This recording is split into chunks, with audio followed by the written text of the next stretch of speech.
Nasusulat hindi lamang sa tinapay na bubuhay ang tao, kundi sa bawat salita na nanggagaling sa bibig ng Diyos. Okay? Magandang gabi po sa ating lahat.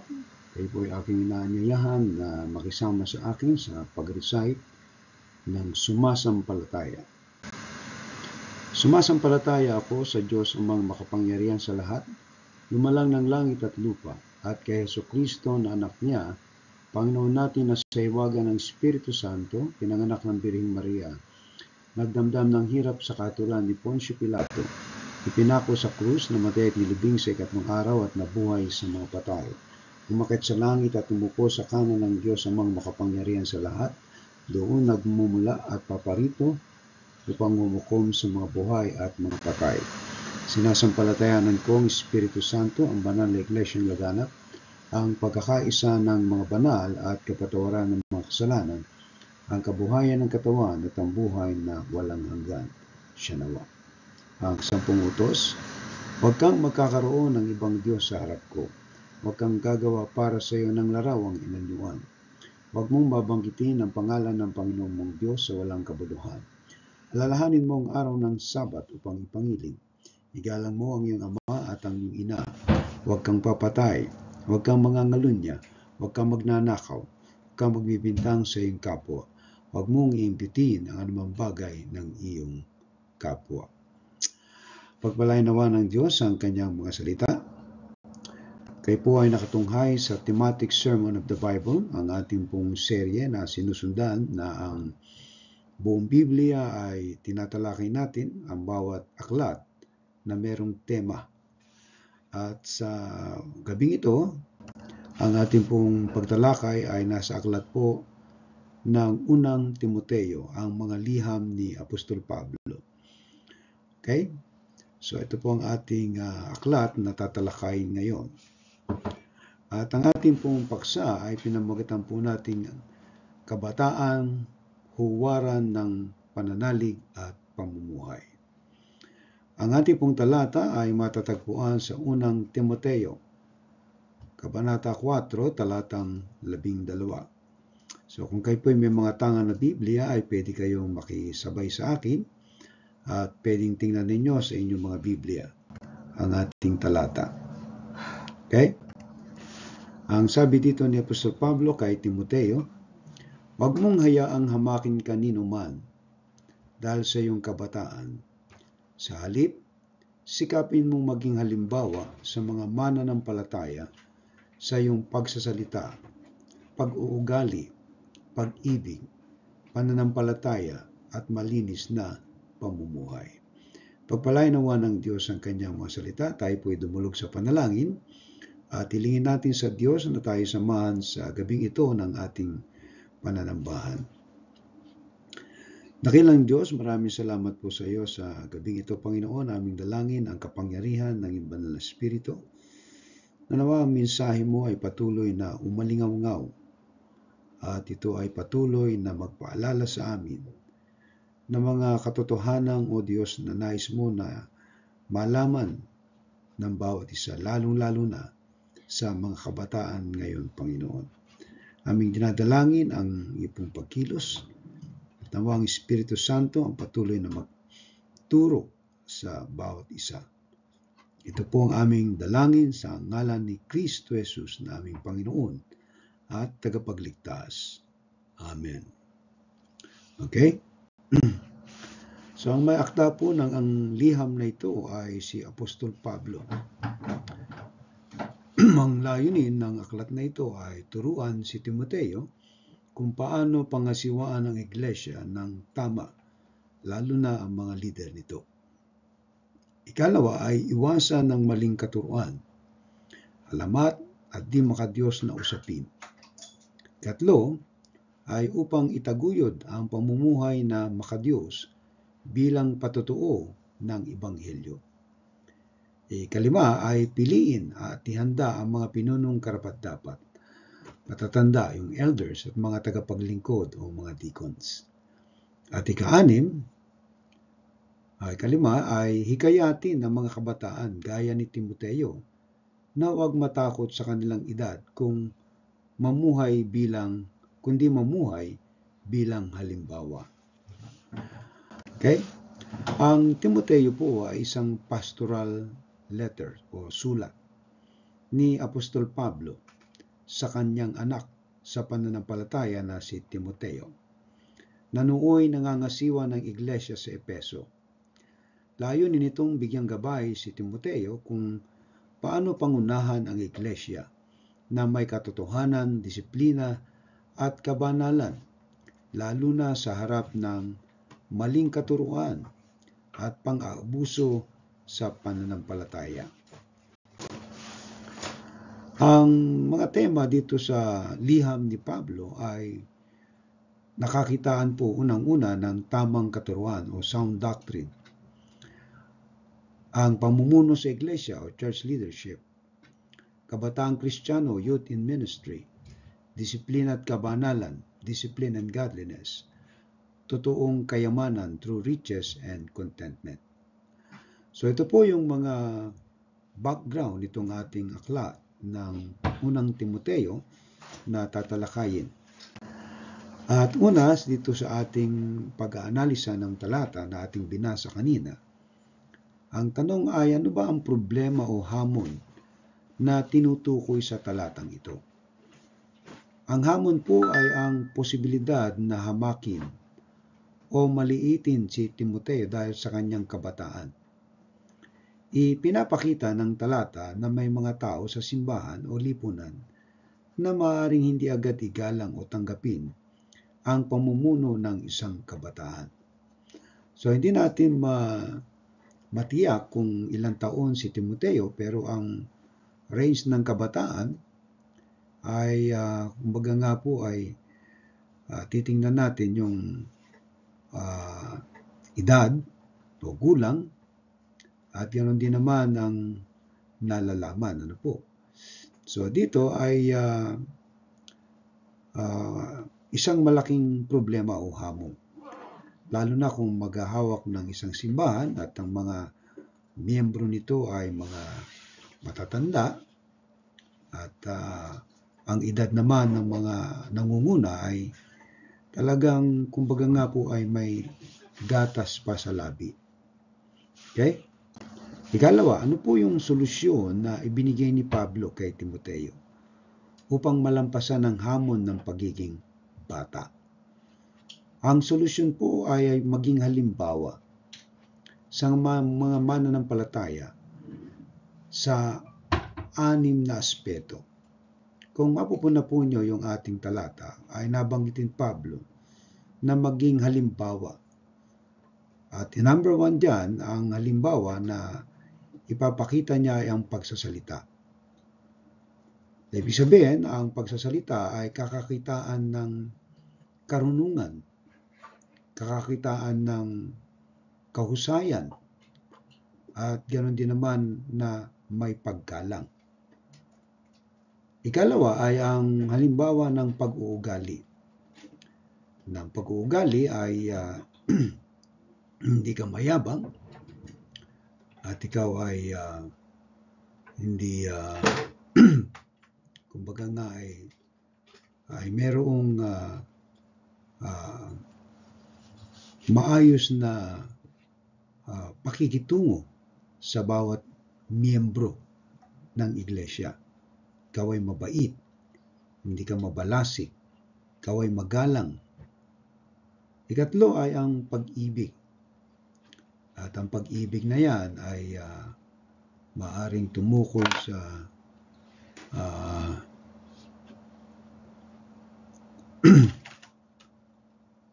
sa salita ng Diyos o sa Diyos, o pag-ibig sa gawain ng Diyos o pag-ibig sa kapwa. At ikaapat ay ang pananampalataya, maging halimbawa sa pananampalataya, nakakakitaan si Timoteo. At kalima ay yung malinis na pamumuhay. At ang kaanim ay yung pagiging masigasig sa paglilingkod. Hindi po kailangan ipagtanggol ni Timoteo ang kanyang edad, kundi ipakita niya sa gawa ng buhay ang tunay na pamumuno at kabanalan. So ito pong anim na to ang sangkap na maging halimbawa kahit na isang kabataan. Ikatlo, ano po yung mga kahalagahan ng pagiging halimbawa sa kapwa mananampalataya? Ang pagiging halimbawa ay nagpapatibay ng pananampalataya ng iba at nagbibigay ng kredibilidad sa ministeryo sa pamamagitan ng magandang asal, wika at buhay espiritual na ipapakita ang kapangyarihan ng Ebanghelyo sa personal na antas. Alright? So, ikaapat ay bakit mahalaga ang bawat aspeto na binanggit katulad ng pagsasalita, pag-uugali, pag-ibig, pananampalataya at malinis na pamumuhay sa pagiging leader sa simbahan. Ang sagot po natin, yung pagsasalita, dito ay makikita ang karunungan at puso ng isang leader. Dahil kung ikaw ay magsasalita at wala kang nalalaman, medyo delikado po ang mga makikinig. Ikalawa ay yung pag-uugali.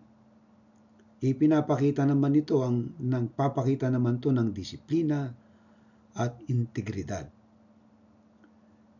Ikatlo ay yung pag-ibig na pinakaimportanteng katangian ng isang Kristiyanong pinuno.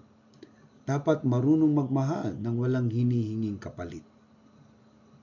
Ikaapat ay ang pananampalataya, ipinapakita ang tiwala sa Diyos kahit sa gitna ng pagsubok. At kalima ay ang malinis na pamumuhay. Isa itong patunay ng pagsunod sa katuruan ni Kristo. Mahalaga lalo na sa kabataan upang hindi maging sanhi ng pagkatisod. Ano po? Sapagkat yung pamumuhay, isa po sa tinitingnan yan sa mga namumuno sa simbahan. Sapagkat kung ang namumuno ay hindi kakakitaan ng malinis na pamumuhay, walang kabanalan, ay may mga tao na matitisod. Kaya ito pong requirements na to, na kahit isang kabataan, ay binigyan ni Pablo ng dangal. Ano po? Dito ay sinasabi na si Timoteo ay maging halimbawa sa pagsasalita, pag-uugali, pag-ibig, pananampalataya at malinis na pamumuhay. So yan po yung 5 requirements na dapat ay si Timoteo ang gagawa muna nito bago siya maging halimbawa. Ikalima, paano ito maaaring i-apply ng mga kabataan sa panahon ngayon? Hindi dapat ikahiya ng mga kabataan ang kanilang edad sa paglilingkod. Sa halip na pilit patunayan ang sarili sa salita. Ipakita sa gawa ang pananampalataya kay Kristo. Maging mabuting halimbawa sa eskwelahan, sa pamilya, sa social media at simbahan. Patuloy na palalimin ang relasyon sa Diyos upang ang pamumuhay ay magbunga ng kabutihan. So yan po yung paraan na kung paano may apply ng mga kabataan yung 5 katangian na yan. So butin po natin yung talata. Ano po? Itong ating mga pag-aanalisa nitong talata. Okay? Teka, parang nagkamali yata ako nito. Wala na po yan. Okay, dito na po tayo. Okay, Paul na po yan. Hindi ko nabura. Okay. So, paano magiging huwaran, ang pananalig at pamumuhay? Paano magiging huwaran sa pananalig at pamumuhay ang isang kabataan, lalo na sa paglilingkod sa simbahan? Bagaman sa konteksto, kung titingnan natin, ito po ay pastoral letter. Pero may mga application po tayo na mailalapat sa mga kabataan ngayon na napaka-importante. Ano po? Lalo na yung mga naghahangad na maglingkod sa Panginoon o mga naglilingkod sa simbahan. Okay? So ito po yung ating paksa ngayong gabi. Kabataang huwaran sa pananalig at pamumuhay. Right? So ngayon, kung pagmamasdan po natin ang mga kabataan ngayon, ay may mga tinawag na mga millennials, ano po? At may mga iba-ibang mga lingwahe o mga kultura ang mga kabataan na kapag tiningnan natin ay medyo lumalayo sa prinsipyo ng Biblia. Kung kaya nga't napakahalaga na tingnan natin ang application nito na ang mga kabataan ay tinitingnan pa rin na sila ay magpakita ng mabuting halimbawa. Okay? Pero ang halimbawang yan, siyempre mga kabataan yan ay may nakita rin mga halimbawa dun sa mga nakatatanda. At si Pablo bilang isang mentor niya ay nagturo na kay Timoteo at nagpaalala o nagpayo patungkol sa pagiging isang pinuno sa simbahan. Kaya pakinggan po natin mabuti ito. Ano po? In general, application po sa mga pastor na kabataan at sa mga kabataan na nasa simbahan. Alright? So, ang tanong po natin ay paano maging huwaran sa pananalig at pamumuhay. So, in context po natin, ito po ay sa mga kabataan na naglilingkod sa simbahan. At kung i-apply natin naman in general sa mga kabataan ngayon, napakahalaga pa rin na ito ay maging ugali o maging katangian ng mga kabataan natin ngayon. Okay? So, number 1, huwag mong hayaang hamakin ka ni numan dahil sa iyong kabataan. Kalimitan pagka tiningnan po natin, mga kabataan ay kumbaga mga walang karanasan at mga kumbaga totoy pa lang yan at o nini pa lang yan, medyo ang paghamak sa kanilang pagkatao ay gayon na lamang. Pero ang sabi dito sa puntos natin ay huwag mong hayaan hamakin.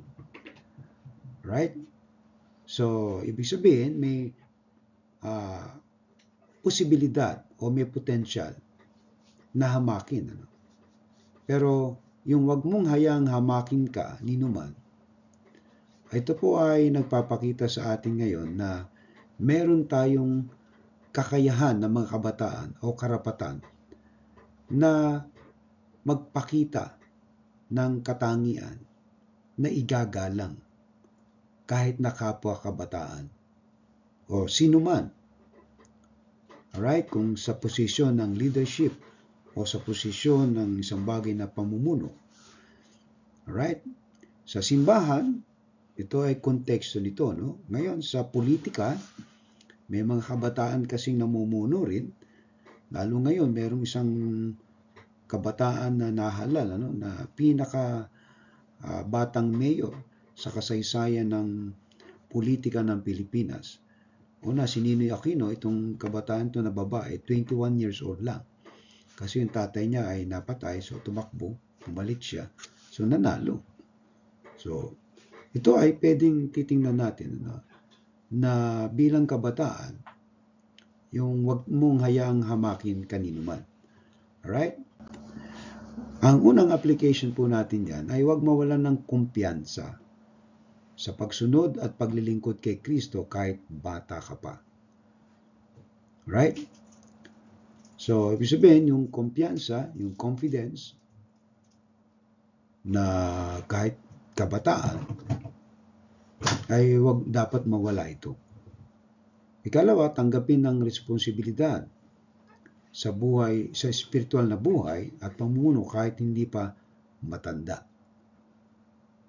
Right? At ikatlo, pagbutihin ang iyong karakter upang makita ng iba na ang iyong edad ay hindi hadlang sa pagiging tapat sa Diyos. So, yan po yung una nating application, yung wag mong hayaang hamakin ka. Kung titingnan po natin sa aspeto to ng politika o yung mga namumuno ng mga kabataan, halos hindi po nagkakalayo . Right? So kung kumpiyansa ka na sumunod kung ano yung batas, so wag mong aalisin talaga yan sa iyo na kung tama ang ginagawa mo, totoo at mabuti, ay dapat ang kumpiyansa mo ay naroon. Ngayon, sa konteksto naman ng simbahan, ay titingnan natin halos ganun din. Ano po? Pero ito naman ay yung pagsunod at paglilingkod kay Kristo. At yan ay hindi dapat mawala yung kumpiyansa ng mga kahit bata pa. Okay? Ikalawa, yung maging halimbawa sa mga mananampalataya. O kumbaga model. O sa ngayon, tawag natin ay idol. Ano? Pero hindi po natin pinapayagan yan tawaging idol. Ano? Kumbaga halimbawa sa mga mananampalataya. Ang application po natin dito ay huwag hintayin ikaw ay maging matanda o kilala bago ka magsimulang mamuhay bilang huwaran. So, ibig sabihin, may potential na ikaw bilang kabataan ay mamuhay dun sa tamang pamantayan. Yung tamang pag-uugali. Right? Yung may pag-ibig, merong integridad, at yung sa pagsasalita ay kakakitaan ng talino. Okay? At ikalawa, gumawa ng intentional disiplina sa buhay upang ipakita ang isang buhay na nakasentro kay Kristo. So kung ang isang kabataan ay may disiplina sa kanyang spiritual life, nananalangin, nagbabasa ng Biblia, nagbubulay-bulay ng salita ng Diyos, at kayang pigilin ang anumang mga pagnanasa ng laman. Ano? So bilang mga kabataan, kasi mga kabataan ay mapupusok, pero kung magkakaroon ng intentional na disiplina sa buhay, so magiging huwaran din siya. Magiging isang halimbawa, lalong-lalo na sa kapwa mananampalataya o yung mga kabataan na nakakakita sa kanya. Okay? So, yan po yung ikalawa nating application. At ikatlo, maging huwaran sa iyong pagsasalita. Ayan. At dito na po tayo. Yung pagsasalita. Gumamit ng malinis, mapagpala at makatotohanang pananalita sa araw-araw. Hindi po yung yayabang o nanloloko o bastos magsalita, kundi malinis. Ano? At kumbaga ay merong encouragement, mapagpala at totoo, hindi nagsisinungaling. Sapagkat yung mga kabataan na expose sa kalakaran ng mundo ay iba yung lumalabas sa mga labi nila eh. Pero sa konteksto ng simbahan, titingnan natin yung malinis na pananalita, mapagpala at makatotohanan ay isa sa dapat maging huwaran na makikita sa kanya. Alright? At ikalawa, iwasan ng chismis. Ano? Pagmumura. Ayan. Mas lalo na to, no? Kasi yung nadidinig na mura, ay ito yung matinding makahawa to eh. Right? Siyempre sa environment na kinalalagyan mo, kapag ikaw ay nakadinig ng mga nagmumura, ay maaari kang mahawa. Lalo na pastor pa yung nagmumura. Panlilibak, ayan. O panloloko.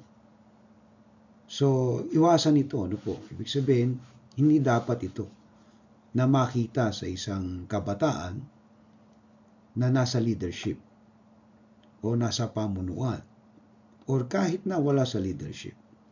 Lalo na yung mga paggawa ng mga prank. Ano? Mga tao natutuwa kapag nagpa-prank pero hindi po ito malinis na uri ng pamumuhay. Na nagpa-prank ka, tapos nakasama sa iba, o na-aksidente.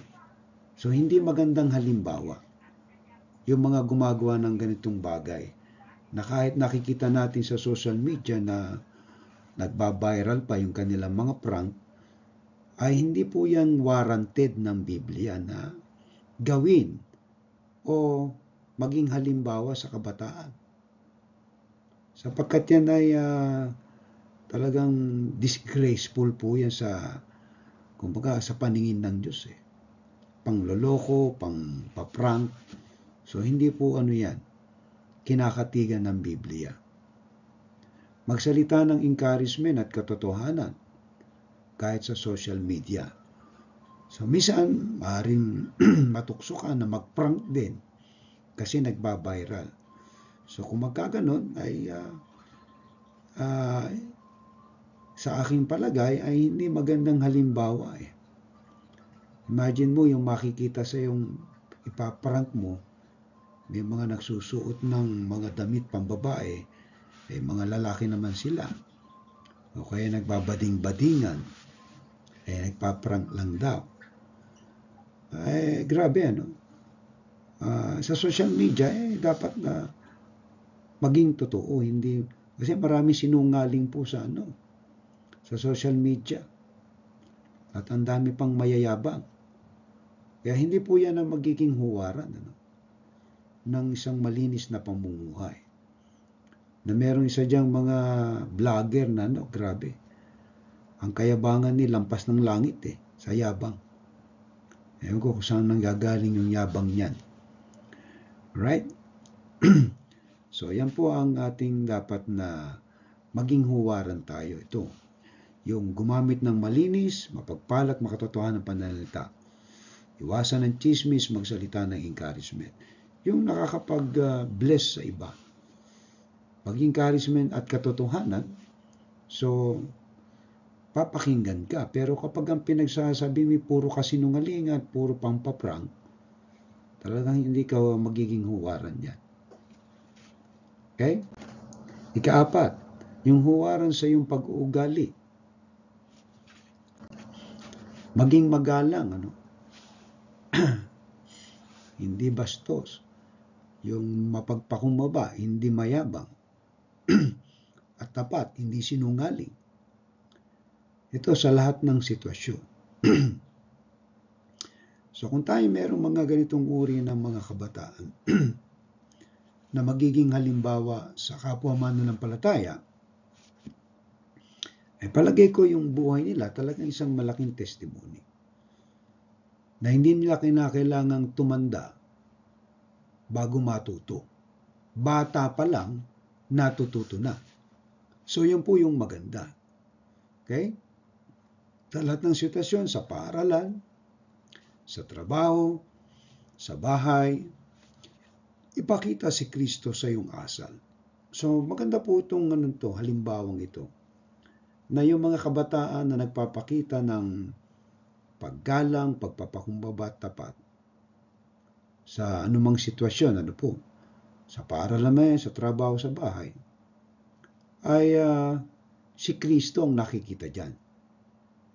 Kaya yung mga bata na merong Kristo at may takot sa Panginoon at merong ganitong mga katangian, so pinupuri nila ang Diyos sa buhay nila. Okay? Iwasan ng double life. Iba po ang ugali sa church at iba sa labas. So, meron po mga ganitong kabataan, pagka Sunday, yung banal, aktibo. Pag nalipas ng linggo, mula Lunes hanggang Sabado, para ng impyerno ang buhay niyan. Hindi mo malaman ng pagkakaiba sa mundo. Kaya yung itong ganitong uri ng pag-uugali, yung double life, napaka-dangerous nito. At ito ay hindi magandang testimony. Lalong-lalo na sa mga kabataan na banal kong linggo pero impyerno pagka Lunes hanggang Sabado. So, huwag nating akalain na hindi nakikita ng Diyos yan. So, hindi tayo pwedeng maging karoon ng double life. So, kung ano yung buhay na meron tayo, may Kristo sa atin, yun ang nakikita dapat. At yun ay magiging huwaran. Okay? Ikalima, huwaran sa pag-ibig. Magpakita ng pag-ibig na nagsasakripisyo at hindi lang basid sa damdamin. Ito yung pag-ibig sa paglilingkod o pag-ibig sa Panginoon. Alright? Hindi ito emosyon, kundi base sa katotohanan. Ikalawa, mahalin ang mga mahirap. Mahalin. Magpatawad. Maglingkod ng walang kapalit. So ito po yung mga huwaran na makikita dun sa pag-ibig mo. Okay? Sa Panginoon. At ikatlo, ipamalas ang pag-ibig ni Kristo kahit sa hindi ka panali. So hindi lamang tayo nagmamahal doon sa mga tao na nasa simbahan lang, kundi sa labas ng simbahan din. Sapagkat yan ang huwaran ng pag-ibig na meron tayo. Na hindi nating iniitsipwera o tinatatwa ang ibang tao. Okay? Ika-6, huwaran sa pananampalataya. Patuloy na magtiwala sa Diyos sa gitna ng mga hamon. Magbasa ng salita ng Diyos. Manalangin. At tumibay sa doktrina ng Biblia.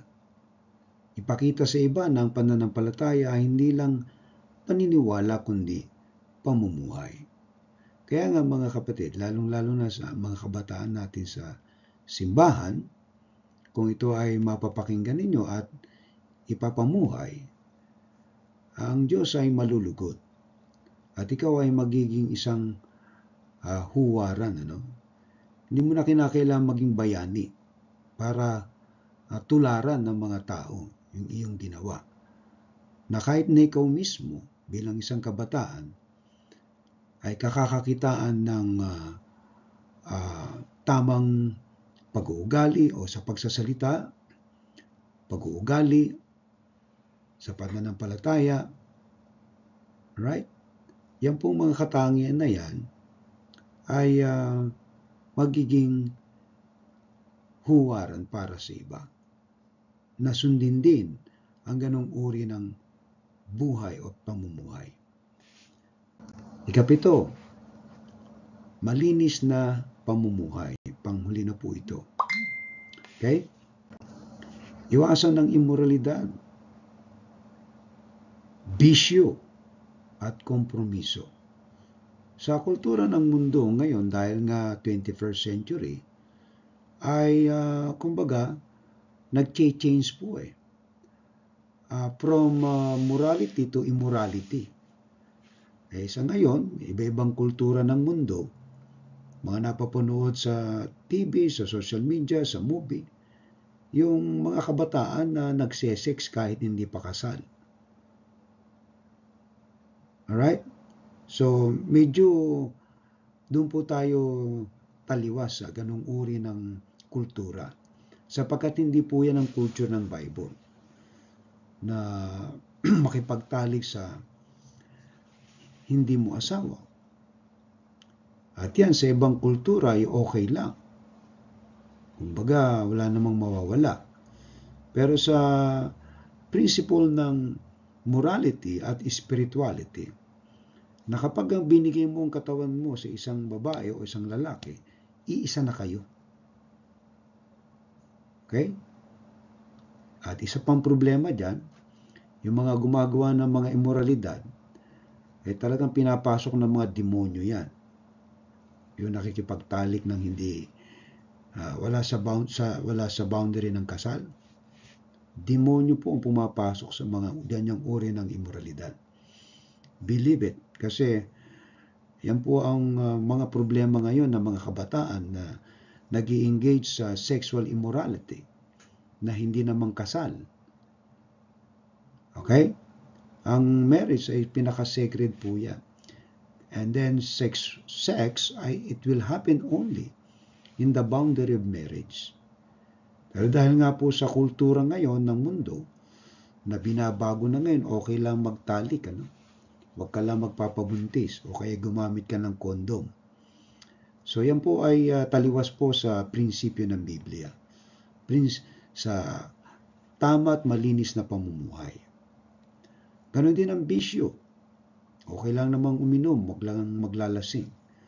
Okay lang namang magbisyo. Huwag lang sobra. So, ang lahat ng bisyo, nagsisimula lang sa patikim-tikim yan. Alright? Kaya hindi po rin ini-encourage eh. At ganoon din ang kompromiso, yung compromise.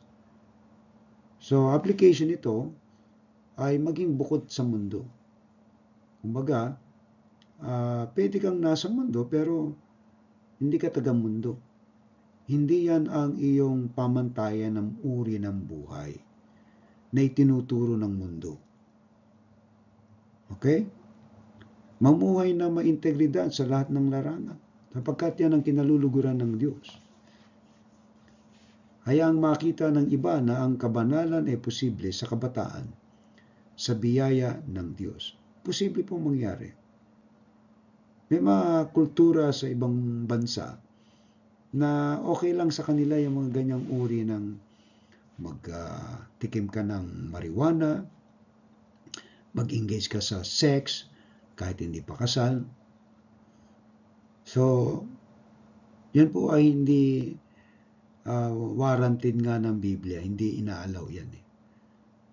Pero doon sa kultura ng mundo, okay lang sa kanila. Pero sa paningin ng Diyos, hindi okay. Taliwas po yan sa prinsipyo ng Biblia. Okay? So, yan po yung ating 7 tinalakay ngayon, mga practical application na kabataang huwaran, maging huwaran sa pananalig at pamumuhay. Kung titingnan po ninyo ang talatang yan na tinalakay natin ngayong gabi, ay pwedeng i-apply po to sa kahit hindi sa konteksto ng simbahan. Right? Kung yan ay nasa politika, ng mga kabataang namumuno, o sabihin natin sa ibang aspeto ng uri ng pamumuno ng mga kabataan na binigyan ng pagkakataon. So yan po rin ang pamantayan para kaigalang o maging huwaran ka. Okay? Yung igalang ka at irespeto ay naroon yung 6 na bagay na ating nabanggit kanina. Yung sa pananalita. Okay? Dapat totoo ka, hindi ka nagsisinungaling. Sa iyong pag-uugali. Right? Saan pa? Sa iyong pag-ibig. Sa iyong pananampalataya. Sa iyong pamumuhay. So lahat pong yan na nabanggit natin kanina ay nagpapakita ng mga kabataan na may takot sa Diyos. Kung si Joseph, si Daniel, na mga kabataan ay nakapamuhay ng mayroong takot sa Diyos at sila'y ipinromote ng Diyos sa tamang panahon, pwede ring mangyari sa iyo yan bilang isang kabataan na ikaw ay pagpapalain ng Diyos. Sapagkat hindi natin dapat shortcutin ang kaligayahan. Right? Dahil yan ay darating sa tamang panahon. Kaya kung susundin natin itong huwarang ito na ibinigay ni Pablo kay Timoteo, bilang mga kabataan ngayon na kayong mga nakikinig, kung ito ay inyong maya-apply sa buhay, magtatagumpay kayo. At kayo ay itataas ng Diyos. Pagpapalain kayo ng Diyos sapagkat sumunod kayo sa tamang pamantayan, sa tamang galaw o buhay na dapat na ipamuhay ng isang kabataan. At sa magkagayon, ito ay isang malaking patutuo na ang Diyos ay kumikilos kahit sa buhay ng mga kabataan. Amen? So kung kayo po ay napagpala, ay pwede po kayo magbigay ng tithes and offering care po sa ating kapatid na Merlinda. So tayo po ay manalangin at ipanalangin natin sa Diyos na ang ating mga kabataan ay matuto o maging huwaran sa kanilang pananalig at pananampalataya. Okay? Let us pray. Dakilang naming Diyos, maraming salamat po sa iyo sa gabing ito. Aming dinadalangin, Panginoon, nawa po ang mga kabataan ay natuto na mamuhay sang-ayon sa pamantayan na ibinigay ni Pablo. Bagaman sa konteksto ito ay angkop sa mga nasa pamumuno sa simbahan, pwede rin to sa pang-araw-araw na buhay ng mga kabataan ngayon. Kaya Panginoon, namin dalangin na patuloy ka po na kumilos sa buhay ng aming mga kapatid na nakikinig ngayon. At aming dalangin, O Diyos, ang salita mo ang patuloy na maghulma sa isipan, puso't ugali ng aming mga kapatid. Dinadalayan po din namin ang aming mga kaloob na ikaw po magpapala sa kanila, O Diyos, sa mga nagbigay. In Jesus' name, we thank you and pray all of this thing. Amen. Alright? So sa ating pong pangwakas na panalangin at bendisyon, awitin po natin ating doxology. Praise God from whom all blessings flow. Praise Him, all creatures here below. Praise Him above, ye heavenly hosts. Praise Father, Son, and Holy Ghost. Amen.